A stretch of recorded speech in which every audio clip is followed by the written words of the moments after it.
Your son had an accident and we were stuck in traffic. One afternoon, I got a sudden call from the hospital.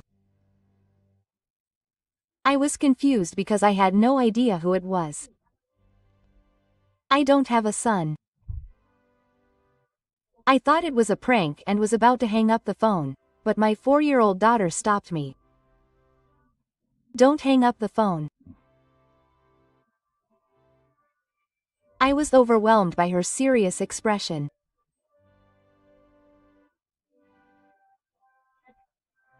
Because my daughter has a mysterious power and has predicted the future many times, I was trembling with fear when she continued.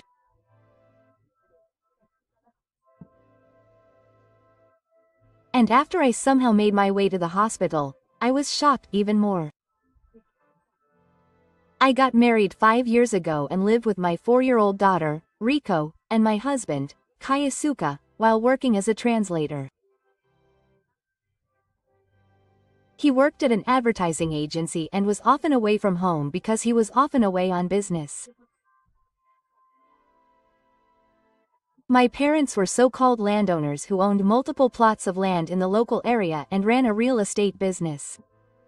My father was the manager and took care of the house for a long time, but 5 years ago he got sick and lost his job.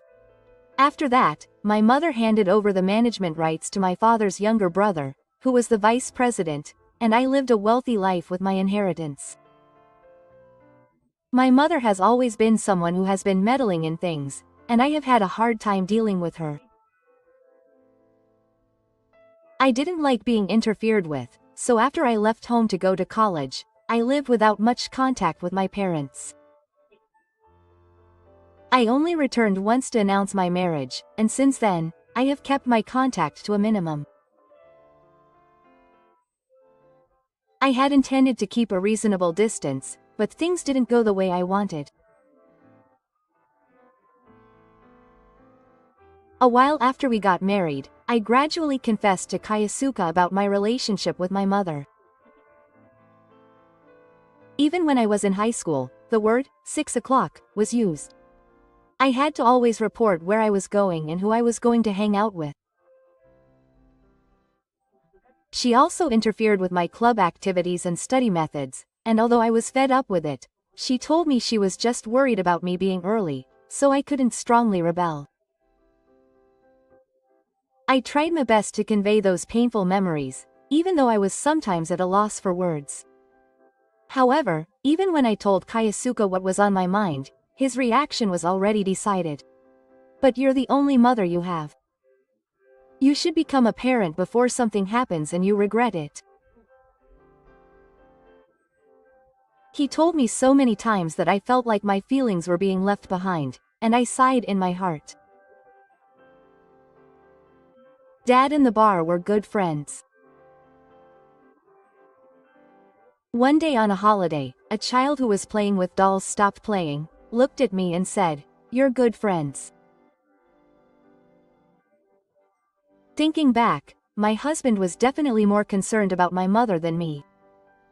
He would always tell me to accompany him on shopping trips because he lives alone, and that he should show his grandchildren more often, but he would always refuse. He would not only scold me, but he would also go out of his way to deliver souvenirs he bought on business trips to his parents' house. I received a souvenir from Kayasuka. He's always considerate and is a kind boy, unlike you. I found out about it in an email from my mother saying, "You're really a kind boy." When I saw that civilization, I read only the first few lines and immediately closed the screen.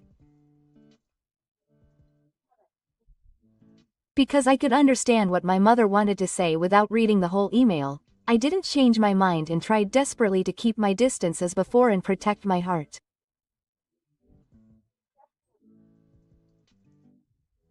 However, my husband started to get annoyed with my attitude. "You're really innocent. Do you have no human heart? I'm sure my mother contacted me to say that my daughter didn't return her email." Kayasuka, who came home late, was mad at me before I even said, "I'm home." I had no choice but to seriously tell him how much I had suffered in the past because of my mother's interference, even though there was a hint of sarcasm in the words. However, my husband couldn't take care of his family, and there was no way he could raise a child properly. He just yelled at me, saying that it would have a negative impact on our daughter. Such intimidating words from Kayasuka pierced my heart deeply. It's too much. I thought that I had cared more than anything about Riko, and had poured all my love into her. But even that was denied, and I was speechless. Thinking back, it was around that time that Kayasuka started to come home once a week, citing work as an excuse. We continued to live apart without being able to talk to each other properly about our mother. One afternoon, I was having a late lunch in the living room during a break from work at home. The clock must have been a little past 3 p.m. I was feeling refreshed after completing the translation work that had piled up, and my child had finally recovered enough to go to nursery school the next day, so I was able to relax. At that moment, my cell phone rang. I didn't recognize the number that was displayed, but I felt like I had to answer it, so I pressed the answer button. It was a call from the hospital saying that your son had been in a traffic accident and there was a traffic jam. Can you come here right away? ? I couldn't believe my ears when I heard those words. Because my family is just my husband Kayasuka and our daughter. I don't have a son, but I think that's different. Was it a prank call or some other mistake? Just as I was about to answer the phone, that's when it happened. Don't hang up the phone. Before I knew it, the child next to me was pulling on the sleeve of my dress and looking at me with an extremely serious expression. And then I was shocked by what she ran to me next.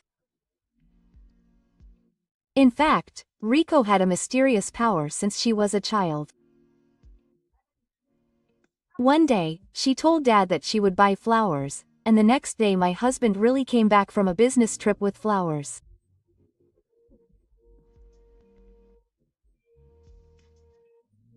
On another day, the neighbor's cat disappeared, and that afternoon, the owner asked if the cat was lost. At first, I was going to dismiss it as a coincidence. But after this happened many times, I quietly began to believe it. However, Kayasuka laughed it off as a child's delusion and didn't try to fight back, but I held Riko's hand tightly, took a quiet breath, asked the name of the hospital, and immediately started preparing to go. When I arrived and told my name at the reception, the staff guided me to the intensive care unit.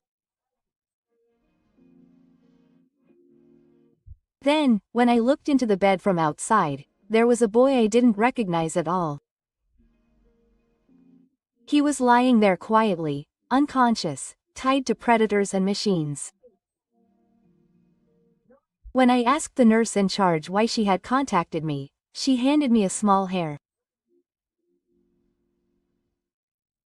The note had my name, address, and even my phone number written on it. I was also shown the boy's school bag, and the textbooks and notebooks inside had a surname I didn't recognize at all. Who is this child and where is he? Why did he call me by my name? In the midst of my confusion, I suddenly saw a woman rush into the nurse's station out of breath. Her face was straight and tears were streaming down her face as she cried out that her son had been in an accident.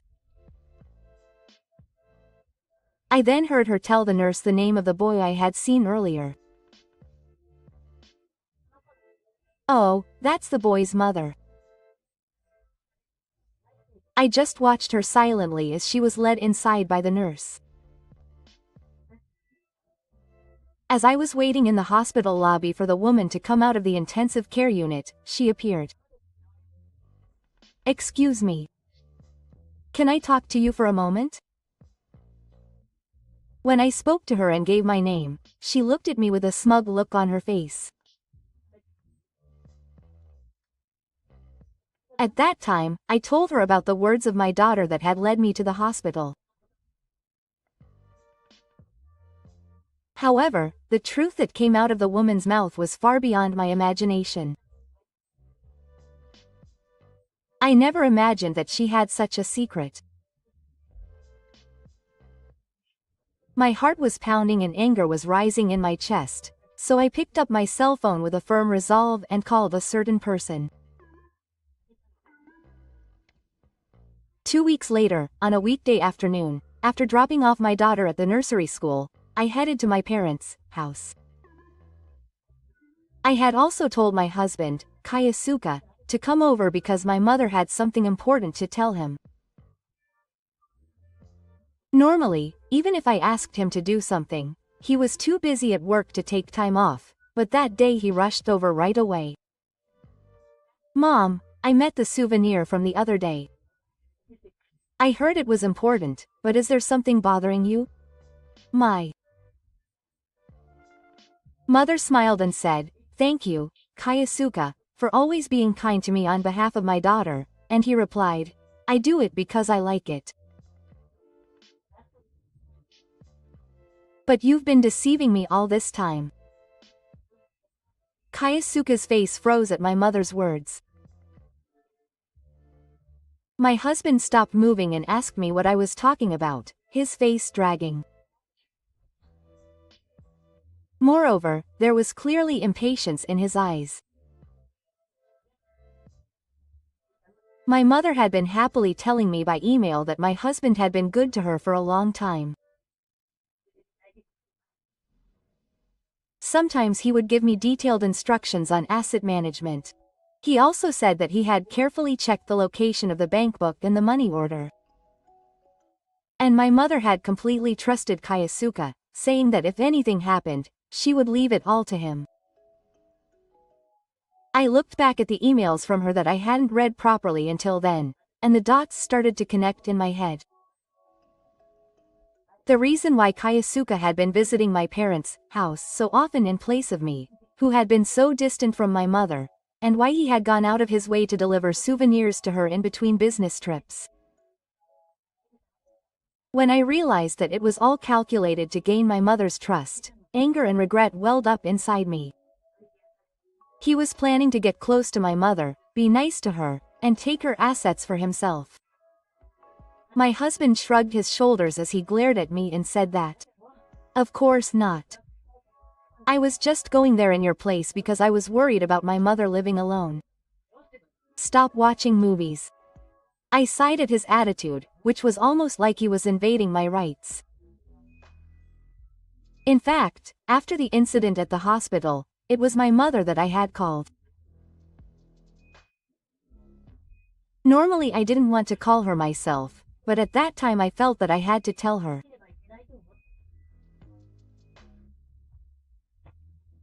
When the ambulance called, my daughter told me not to hang up the phone, and then she continued, saying to me, to my surprise, that the child was my father's child.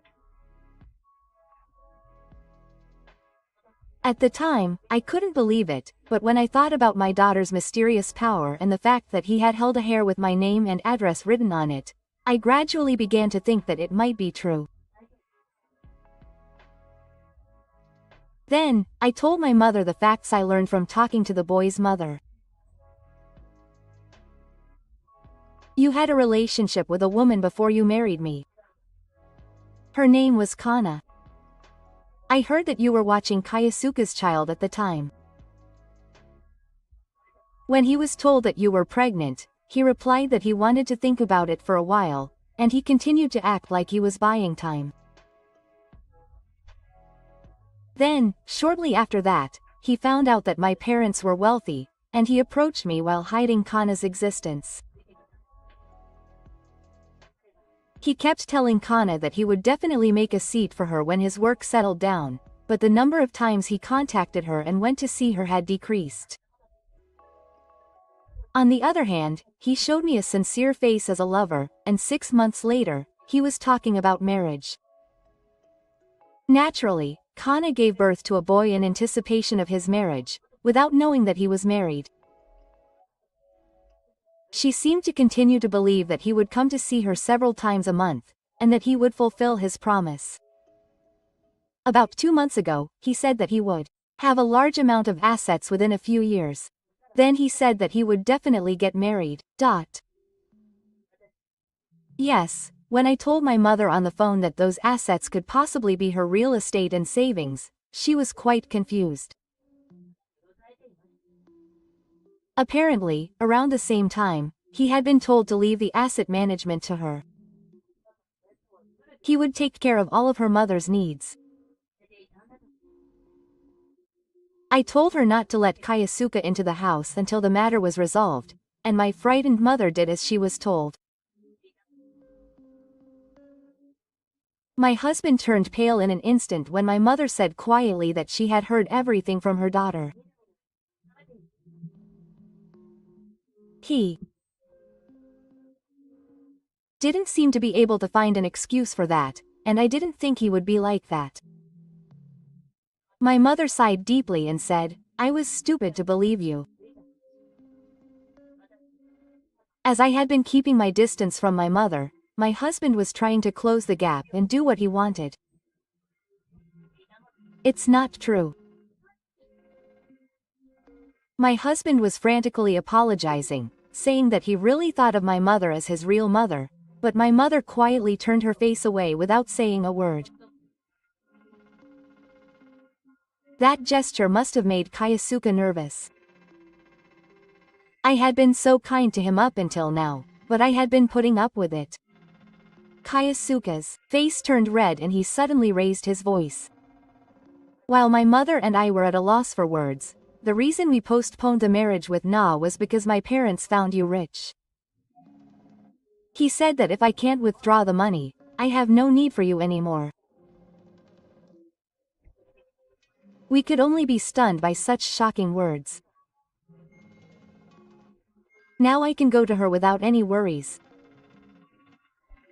Just as Kayasuka was about to leave the living room after saying this, the door in front of him quietly opened and it was Na herself standing there. Kayasuka was unable to move at all in front of her, who was staring straight at him, and the blood drained from his face in an instant. I still want to be with you, knowing that she was aiming for the assets of Hyam San's family by continuing to lie that she would marry him someday. Sweat began to form on Kayasuka's forehead as she looked at him with a sunny gaze. Yuma may have seen through your book. Kana-san's son Yuma must have felt anger and suspicion towards the man who made his mother sad.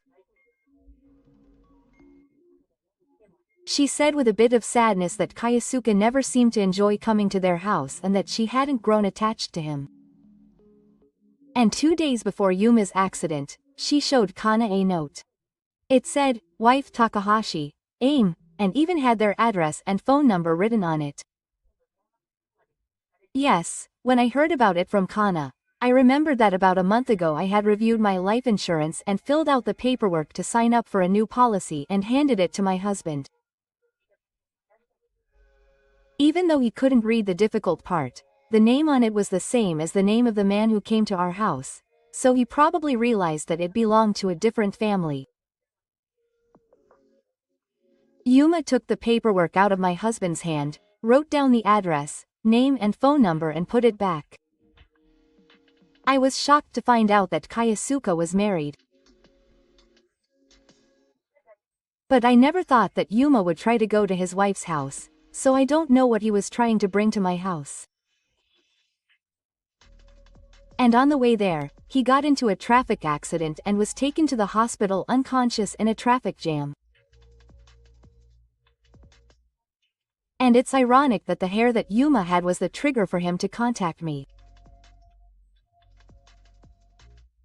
If it weren't for Rico's words, I might have never known my husband's true face. I will never forgive him for lying to me for so long. When Kana-san said this clearly, Kaisuke started making excuses, saying that it was a misunderstanding with his eyes blemished. Of course, I have no intention of giving up my assets, my mother said, and my husband held his head. Then he looked at me with pleading eyes and tried to take my arm, so I took a step back and refused. Please. Please forgive me. For the sake of Rico. I looked at him with a clear eye as he cried. If you really care about your daughter, you wouldn't have lied like this. Pack your things and leave now. There is no one here on your side. Kaisuke collapsed on the spot as if he had lost all his strength, but my feelings did not waver at all. A while later, my divorce with Kaisuke was finalized in a tax form. I demanded 2 million yen in compensation, and Kana-san demanded 3 million yen. Was this the reason for his death? Apparently he was fired for making a series of mistakes at work and causing great damage. She had almost no savings to begin with, so she was having a hard time paying her bills, and I heard she borrowed money from a shady company. Now she's working part-time jobs from morning to night, fearing the shadow of a debt collector. She's been doing whatever she wanted up until now, so it's all her own fault. On the other hand, after my divorce, I started to contact my mother more frequently than before. I've been taking Riku home with me more often on weekends, and I feel like we're slowly getting back to a true parent-child relationship. Yuma was discharged safely after 4 months of hospitalization, and is now doing well in his rehabilitation. In fact, Kana and I still keep in touch from time to time, and we've become friends, having lunch together and consulting about childcare. We're laughing about how we both had poor judgment when it comes to men, and we're having a lively conversation between women. From now on, I'll take one step at a time with my daughter.